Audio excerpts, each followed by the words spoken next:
Hi friends, and welcome back to my channel. I am so happy you're here today because I'll be talking about some recent reads from October, and I'm doing this video a little differently than I usually do. I usually talk about the books I read at the beginning of the month, but today I'm just going to talk about the books that I have read that weren't a part of Black Queen Readathon or HALLOWEEKEND Readathon. So let's get right into it, starting with The Ghost Tree by Christina Henry.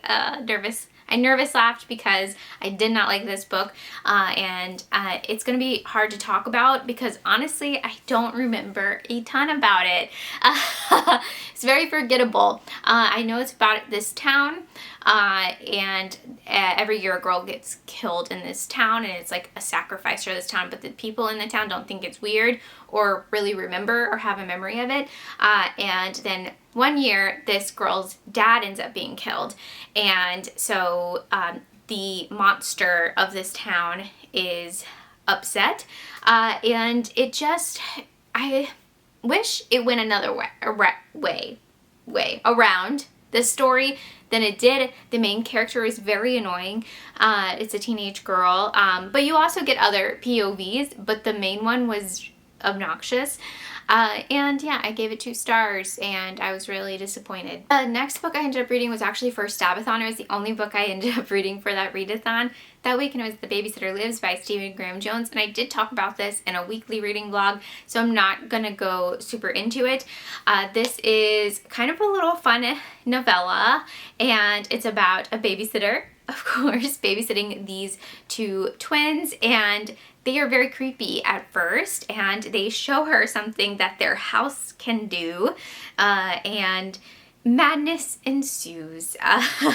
This is very weird and very out there, I feel like, even for Stephen Graham Jones, and the horror part of it comes in at kind of in the climax tail end of it, and that part did scare me and I was a little impressed by it, so I ended up giving it 3.5 stars. Like I'm going to talk about, I did talk about in a vlog as well, so I'm going to try to keep it very short, and that's Apartment 16 by Adam Novell. This is connected to House of Small Shadows, and I was very excited when I found that out while reading this. But overall I felt the same about this book as I did House of Small Shadows too. I feel like it's a little too long. It kind of dragged on for a little too long, and it felt very repetitive in it, but lots of creepy stuff happening, and it is kind of like those late 90s creepy vibes, like, you know, you turn a corner and like somebody's shaking their head really fast or something, or like there's just a lot of creepy imagery happening in this with one of the characters, and then the other character is more of like a mystery and like uncovering a mystery, while there's some spooks happening with her too. But my biggest thing with this too is like the main characters did not even meet until like the very end, and I was like, I feel like they should have met earlier than that and try to figure more stuff out. But anyways, I ended up giving this a 3 star, same with House of Small Shadows, and my friend Elizabeth Sagewood actually did a reading creepy doll reading vlog where she read House of Small Shadows, so go check that out. I'll link her channel down below, and she has tons of creepy doll suggestions and stuff in that, and yeah, it's a super fun time, and there is some creepy doll action in this one, but not a lot, and there's like that connection. Anyways, 3 stars, spooky long time. The next book I ended up reading was The Ghost of Marsh House by Amy Cross. So this is kind of a Darcy Coates writer, but Darcy Coates is much better. I will say that. But if you're looking for just like some cozy spooks, if you're looking for cozy spooks, check out Amy Cross books. There's a bunch on KU, and this is a little novella, and it was very spooky, but I will say it did drag for a novella. I was like, okay, I get it. I get the end. Why are there like pages and pages and pages about this twist ending? Because it was a bit of a twist in it. But yeah, the ending just kind of threw me. I was digging it before then, and yeah, the ending just went on way too long, so I ended up giving it 2 stars. And the next book I'm going to talk about, you guys, this book was wild. Usher's Passing by Robert McCammon.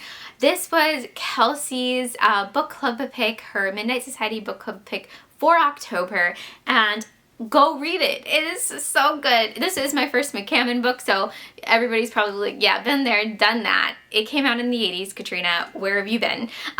Where have I been on him? I've been definitely sleeping on this author, and yeah, I was blown away by this book. Anyways, I ended up listening to this, and I do suggest the audiobook. I think the narrator did an excellent job doing all the southern accents, and especially like this particular character, Puddin'. Oh my gosh, excellent work to that narrator. And this book is about, how do I even describe it? Okay, the opening of this book is Edgar Allan Poe writing in a pub and drinking in a pub, and this Scottish dude comes up to him and he's all mad. He's like, hey, I cannot do a Scottish accent, but he is like, I'm Usher's passing. I just said I can't do a Scottish accent. I'm attempting to do a Scottish accent. No.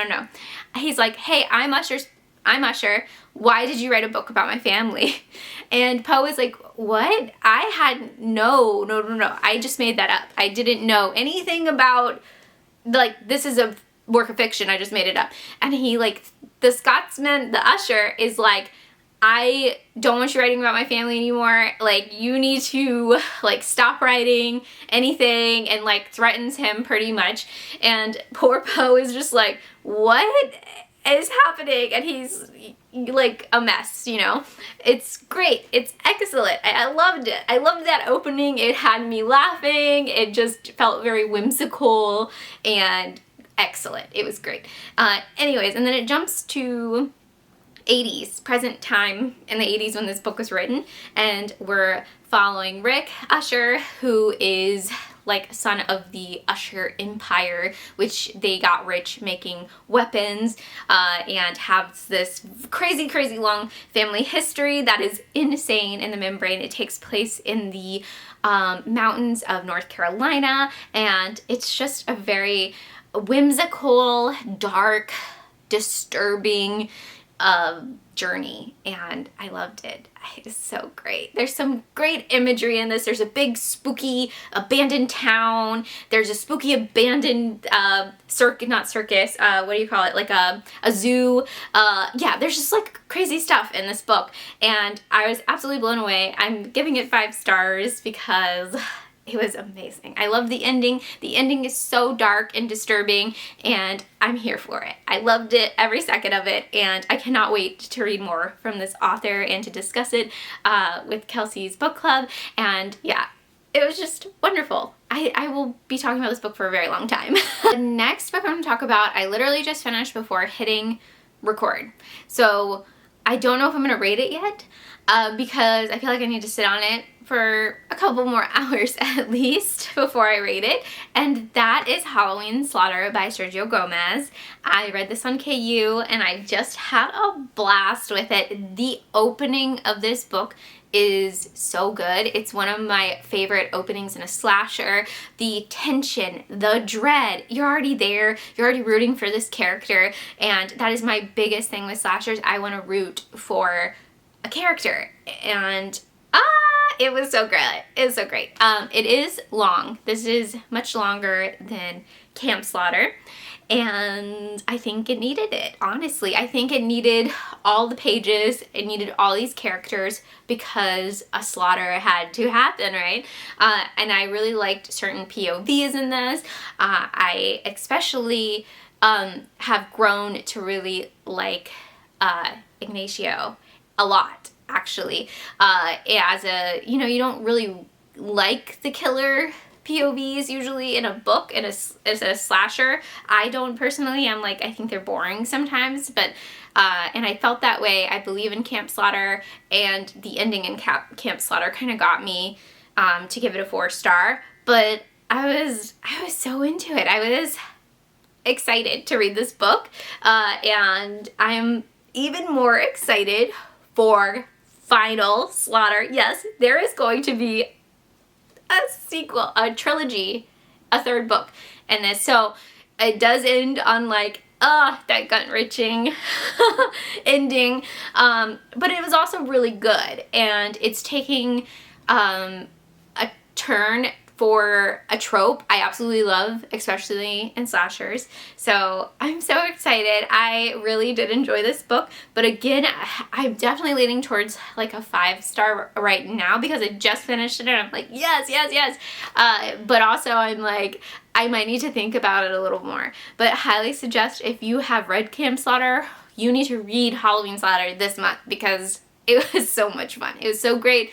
It has all the things a slasher needs to be successful, in my opinion. Okay, so those are some of my recent reads. What spooky books have you been reading in October? Let me know in the comments down below. And please like and subscribe. And you guys, I hope you have an awesome October day. And I will talk to you guys later. Bye.